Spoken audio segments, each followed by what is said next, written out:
He said no to James Bond. Twice. Turned down millions of dollars.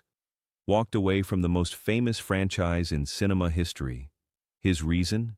5 words that Hollywood executives couldn't understand.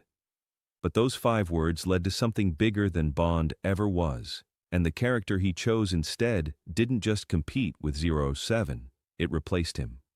Early 1970, London, the offices of EON Productions. Harry Saltzman and Albert Cubby Broccoli sat across from their casting director with a problem that was costing them millions. Sean Connery had quit. Again. And this time, it looked permanent. They'd tried replacing him once before with George Lazenby in On Her Majesty's Secret Service. That experiment had been a disaster. Lazenby quit after 1 film. Now they needed someone who could make audiences forget about Sean Connery. Someone with presence. Someone with cool. Someone who could wear a tuxedo and fire a Walther PPK with the same confidence. What about Eastwood? The casting director suggested. The room went quiet. Clint Eastwood, the man with no name, the biggest star to emerge from the spaghetti western phenomenon. Cool, dangerous, minimalist. He had the look, he had the presence, and crucially, he had American marquee value that could open the franchise to massive U.S. box office. He's American, Saltzman said slowly. So, we can work with that. American Bond, fresh take, opens up the U.S. market even more. Broccoli was already doing the math. Clint's last 3 films had been massive international hits. A fistful of dollars, for a few dollars more. The good, the bad, and the ugly. European audiences loved him. American audiences were starting to notice. The box office potential was enormous. Set up a meeting, Broccoli said. The offer went to Clint's agent. $1 million, a 3-picture deal, creative input on scripts, the kind of offer that actors spent their entire careers hoping for. James Bond wasn't just a role. It was a license to print money. It was instant global fame. It was career security for life. Clint's agent called him with the news, already celebrating. They want you for Bond, 3 films, $1 million deal. This is it. This is the big one.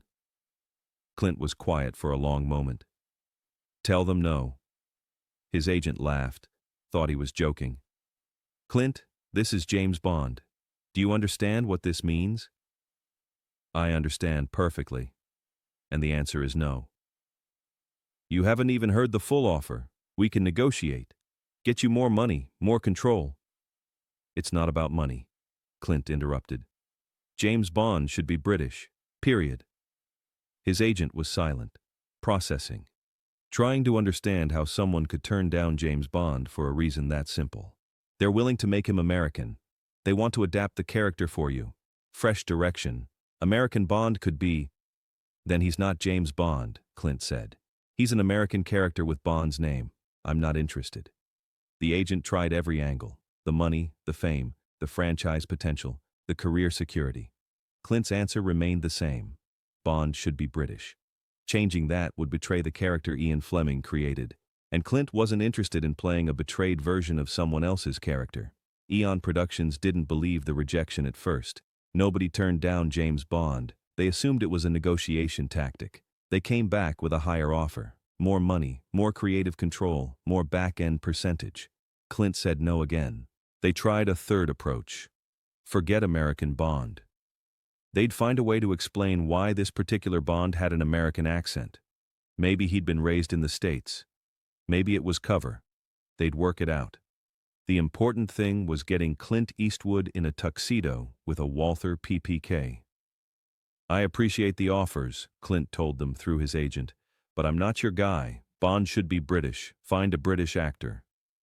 EON Productions eventually cast Roger Moore, a British actor who would go on to play Bond 7 times with tremendous success. But they never forgot that Clint Eastwood had turned them down, not for money, not for creative differences, but because of a principle about character integrity. What nobody knew at the time was that Clint had something else in mind, something that wouldn't require compromising someone else's character, something he could own completely. 1971, Warner Brothers. Clint sat in a meeting with studio executives, pitching a film about a San Francisco cop who breaks rules, ignores procedure, and delivers justice on his own terms. A cop who carried a .44 Magnum and asked criminals if they felt lucky. Dirty Harry. The script had been floating around Hollywood for years. Frank Sinatra had been attached at one point but walked away due to a hand injury. John Wayne considered it but thought it was too violent. Several other actors passed. Clint read it and saw something everyone else had missed. This wasn't just a cop movie. This was an American icon in the making. A character who represented a particular American attitude about justice, authority, and moral certainty. A character who could define a generation the same way Bond had defined the previous one. Warner Brothers was hesitant. The script was controversial. The violence was extreme. The politics were complicated. Harry Callahan wasn't a traditional hero. He was morally ambiguous at best, potentially fascist at worst, depending on who was analyzing him. "It's too dark," one executive said. "Audiences want heroes they can root for. Harry Callahan is complicated." "That's exactly why it'll work," Clint responded. "Nobody wants simple anymore. They want real. Harry Callahan is real." Warner Brothers gave him the film with a modest budget. They weren't expecting a cultural phenomenon. They were expecting a solid genre piece that would make its money back and maybe generate a small profit. Dirty Harry released in December 1971. The impact was immediate and massive. The film was controversial, criticized by some as fascist propaganda, praised by others as unflinching reality. But everyone was talking about it, everyone was quoting it, and everyone was watching it. "Do you feel lucky, punk?" became one of the most iconic lines in cinema history. The .44 Magnum became synonymous with movie badasses. Harry Callahan became an instant icon. The film grossed over $35 million domestically on a $4 million budget. International box office pushed it even higher. More importantly, it did something James Bond hadn't done in years. It redefined what an action hero could be. Bond was suave, sophisticated, European. Harry was blunt, direct, American. Bond had gadgets and MI6 support. Harry had a big gun and contempt for bureaucracy. Bond seduced women in exotic locations. Harry dealt with real urban violence in recognizable cities. Dirty Harry wasn't competing with James Bond. It was offering an alternative that American audiences didn't know they wanted until they saw it, and they wanted more. 4 sequels followed. Magnum Force, The Enforcer, Sudden Impact, The Dead Pool, each one successful. Each one cementing Harry Callahan as one of cinema's most enduring characters.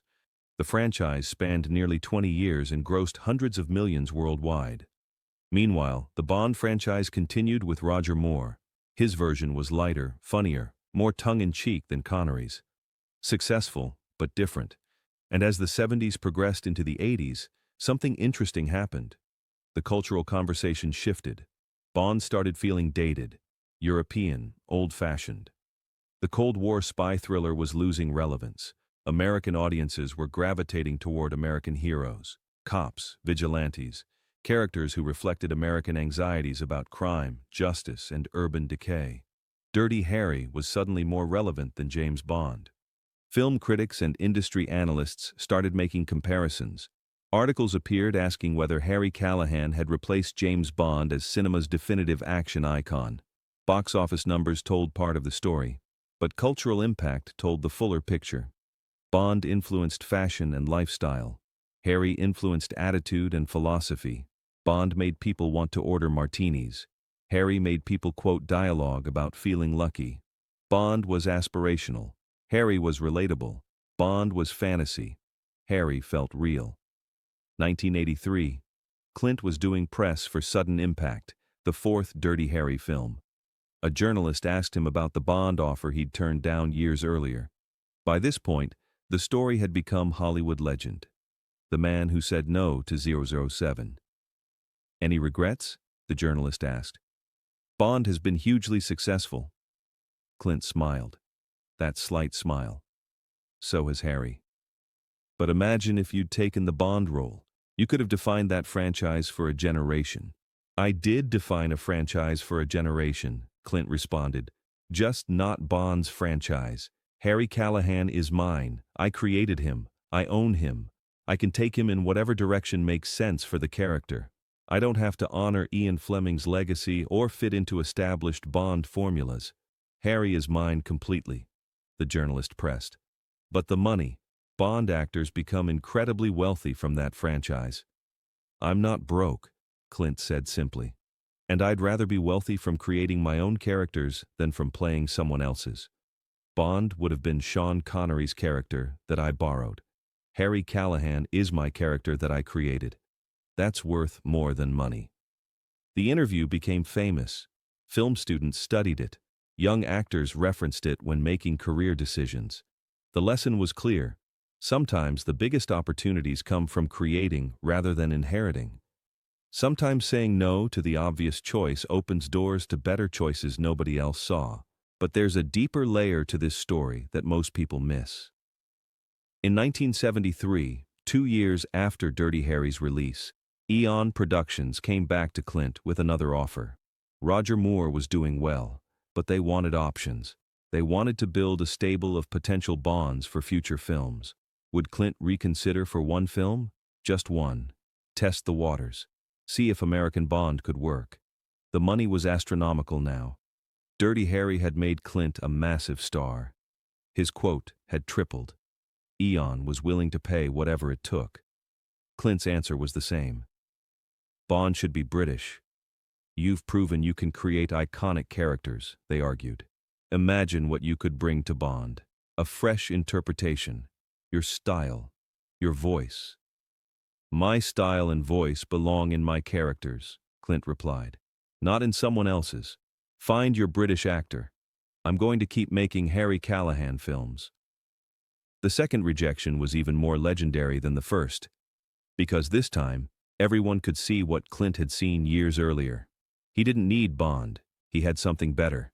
Something he controlled. Something that reflected his vision rather than requiring him to fit someone else's vision. Roger Moore continued as Bond, successfully.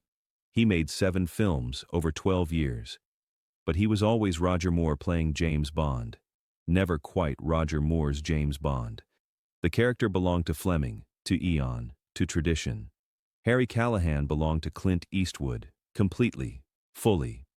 And that ownership meant something that no amount of Bond money could buy. By the 1990s, when both franchises were experiencing fatigue, the difference became even clearer. Bond films were struggling to find relevance in post-Cold War cinema. They tried updating Bond, modernizing him, making him grittier. Pierce Brosnan brought sophistication back. Daniel Craig later brought raw physicality, but they were always working within constraints, always honoring tradition, always trying to be both modern and classic simultaneously. Clint had no such constraints with Harry. He could end the franchise whenever it felt right. He could change tone. He could age the character naturally. He could reflect changing times without betraying core character traits, because the character was his from conception to execution to evolution. The fifth and final Dirty Harry film, The Dead Pool, released in 1988. Clint decided that was enough. Harry Callahan had said what he needed to say. The character could retire. No studio pressure to continue. No contractual obligations, no franchise demands, just a clean ending when the creator decided it was time. James Bond continues to this day. New actors, new interpretations, new films every few years, still successful, still culturally relevant, still James Bond.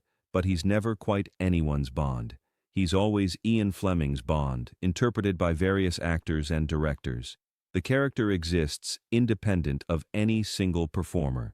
That's both his strength and his limitation. Harry Callahan ended when Clint Eastwood decided he was done. That's creative control. That's ownership. That's what Clint chose over James Bond. Film historians now recognize Clint's decision as one of the most important in action cinema history. Not because Bond failed. Bond remained hugely successful. But because Clint's choice demonstrated something actors had forgotten. Creating your own iconic character is worth more than playing someone else's iconic character, no matter how famous that character is. The ripple effects continue today. When actors negotiate franchise deals, they push for creative control, for ownership stakes, for the ability to shape characters rather than simply inhabit them. Clint Eastwood turning down Bond twice showed Hollywood that an actor's legacy isn't about playing famous roles, it's about creating roles that become famous. In 2024, 50 years after turning down Bond for the second time, Clint Eastwood is still making films, still directing, still acting occasionally, still creating on his own terms.